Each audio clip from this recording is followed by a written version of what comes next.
Alright, what is going on, guys? Welcome back to a new video. Today we're going to be learning the height and the width of the box model. So an element's content has two dimensions, a height and a width. By default, the dimensions of an HTML box are set to hold the raw contents of the box. The CSS height and width properties can be used to modify these dimensions.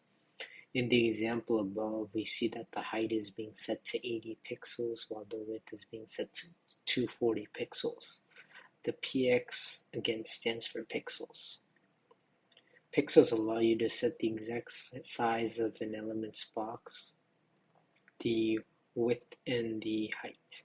When the width and the height are set in pixels, it'll be the same on all devices. An element that fills a laptop screen will overflow a mobile screen.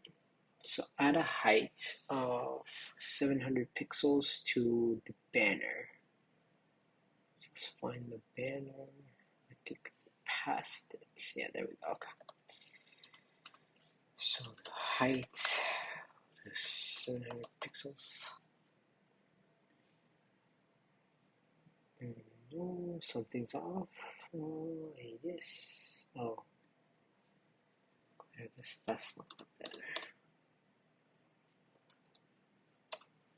That's not the banner that we were looking for. Okay, there we go. That's the banner. That's what we want. Okay, there you go. It's a little longer now.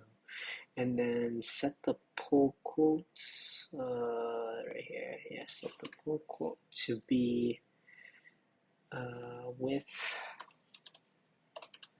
is going to be 350 pixels.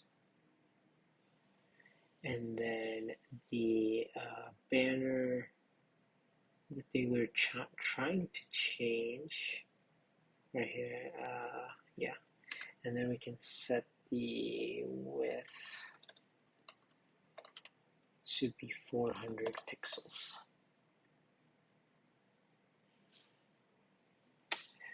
There you go. That actually looks pretty nice. And that's gonna end it right here. That was modifying a element's height and width using the box model. And if you did enjoy this, please consider subscribing, and I'll see you guys in the next one.